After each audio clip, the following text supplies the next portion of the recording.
1 Million Years BC was originally released in 1966. It was directed by Don Chaffee and it starred John Richardson and a little somebody you might recognize by the name of Raquel Welch. You know, she's the one that Lee Majors sang about in the opening theme song to The Fall Guy. That's right. She is here in this movie in a career-defining role for her. And what we get is a story about cavemen, early man, as they are struggling to survive their brutal world while at the same time surviving an onslaught of dinosaurs and various monsters that are trying to get to them. And what we get is a swashbuckling, exciting, pretty good action film from its time, and I'm excited to talk about it today. So let's take a look at 1 Million Years BC. Before we begin, if you are new to my channel, please consider helping it grow by subscribing, and don't forget to click the bell icon for future notifications. So this one, I actually picked up a copy myself. I bought a copy of it on Blu-ray instead of getting it from the library or something like that because I wanted to have this one in my collection. It's one I really enjoy. Now, a couple things I want to talk about. First of all, starting with the director, Don Chaffee, we actually covered another film he did previously. It was Jason and the Argonauts. We did a video on that, so you can feel free to go check that video out. Very good movie, and so is this one. So he had some good career credits to his name. And also, of course, I've got to mention the man, Ray Harryhausen. Of course, Harryhausen did all of the monster effects, the dinosaurs, and all the cool stop-go animation in this movie, and that is always a plus to me, for sure. Now, a little bit about the plot. It is pretty simple. So we have two tribes. We have the Rock Tribe, and we have the Shell Tribe. Now, the Rock Tribe, they live kind of up in the mountains, and they are brutal. It is a cutthroat, dog-eat-dog kind of existence, and only the strong are going to survive. So we meet Tumac, who is played by Richardson, and he really is the main character of the film, I believe. He is the one whose story we are following.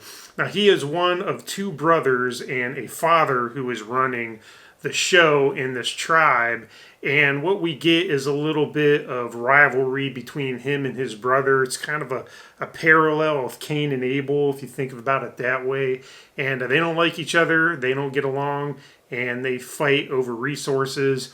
During one of those fights, Tumac gets sent packing, and he ends up stumbling his way through the desert until he finds the Shell Tribe. And at the Shell Tribe, he meets Luana, again played by Raquel Welch, who is also known as the Fair One. And the Shell Tribe, they are not quite as brutal. They have blonde hair. They have figured out a way to get food easier than I think the Rock Tribe has at it. And they're a little bit more cooperative. They're a little bit more forgiving. They can fight, and they got weapons, but they're a little bit kinder, I guess. And, of course, Luana falls for Tumac right away, and a sort of a love interest budding thing goes on.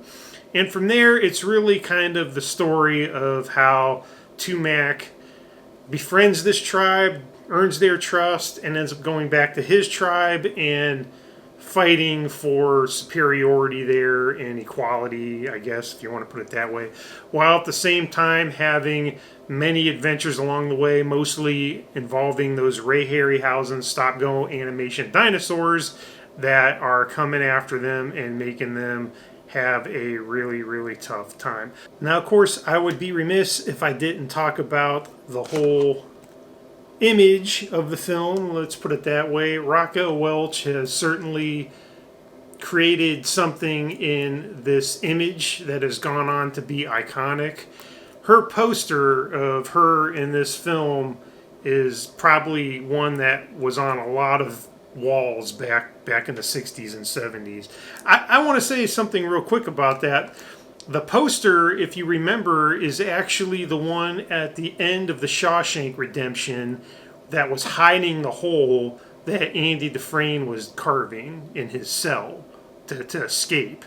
It started out being a poster of Rita Hayworth, And then over the years, he changed posters, and it was one of this. It was 1 million years BC with Raquel Welch that they had up on that wall. So this, yeah, is very iconic image of her in her animal skin bikini, I guess. Definitely something that has stood the test of time and we associate with this film for sure. Now again, I got our good friend here, the Clipboard of Creeps. I actually watched a couple of documentaries on this Blu-ray. There are a couple of cool interviews, one with Raquel Welch, one with Ray Harryhausen, and I picked up a couple of cool things. One of them was an interview with Raquel Welch. She says that she did not want to do this movie at all. She thought it was silly and didn't want to do a dinosaur movie. But she was under contract, and Daryl Zanuck was the head of 20th Century Fox, I believe, was like, guess what? You're doing this movie because you're under contract. Get on the plane.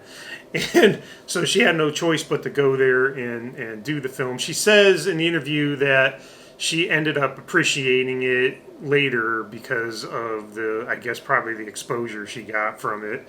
But she was not a fan of the idea of doing a dinosaur movie. It didn't seem what she wanted to do, but it didn't matter because it became iconic and did help launch her career. A couple of other interesting things come from Ray Harryhausen, where he was talking about the technical side of it. Now, one thing I noticed at the beginning of the film, there were animals, not dinosaurs. There was an iguana, and it wasn't stop-go animation. It was a real iguana.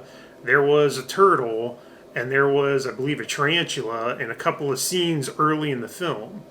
And I remember thinking as I watched this, because I didn't remember that. I forgot about that until I watched it just now. And I was wondering why that was. And Harryhausen said in his interview, it was because they wanted to show something real to get the audience's eye seeing something real, a real animal.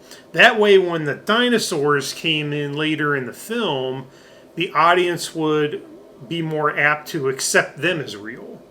And that was the idea behind that. And I was kind of impressed by that line of thinking. I don't know if it worked. I don't even know if it was really necessary.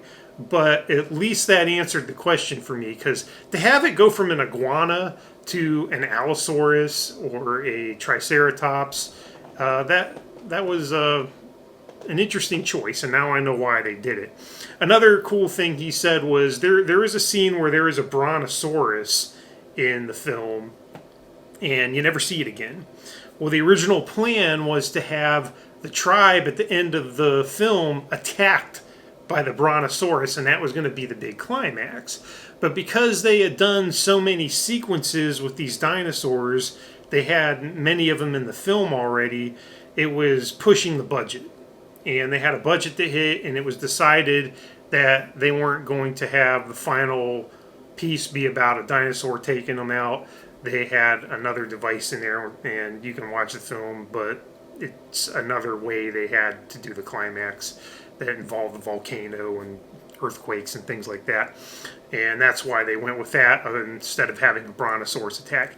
I personally feel that was probably better than having a Brontosaurus attack everyone. I actually liked the nature going crazy ending that the film has, and I think it works, so I'm alright with that. Another interesting thing that Harryhausen touched on was the idea about a story around humans facing dinosaurs, living in the same time as dinosaurs. And it was well known then that humans didn't live at the time of dinosaurs, and the film has gotten some criticism about that. And Harryhausen, I think, had the perfect retort to that. And he said, we're not making this film for professors. We're making it for entertainment. It's a fantasy element. And he thinks that you should just go with it. And I agree with that. It's a fantasy story. And we just happen to have some dinosaurs in there. And there's nothing wrong with that. I like the idea of humans facing dinosaurs. That captures my imagination. It did when I was a kid. And I think it's a theme that we've seen many times. That's why Jurassic Park was a hit. That's just an interesting concept, and they played with it here. And I got no problem with accepting the idea that this is a world where there are dinosaurs and humans living together. There are giant turtles. There's a giant iguana. There's a giant tarantula. It's fantasy. It's not meant to be a documentary, as Harryhausen said, and I appreciate that. So again, that is my look at 1 million years BC. Have you seen this movie? Do you like this movie? Do you have any thoughts on this movie? Let me know in the comments. I would love to hear what you have to say.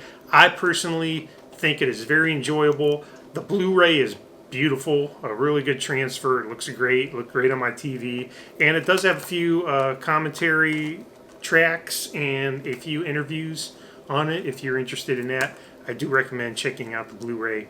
You won't regret it. All right, thank you very much for taking the time to watch my video again. I will be coming at you with more films very soon. And until then, have a good one.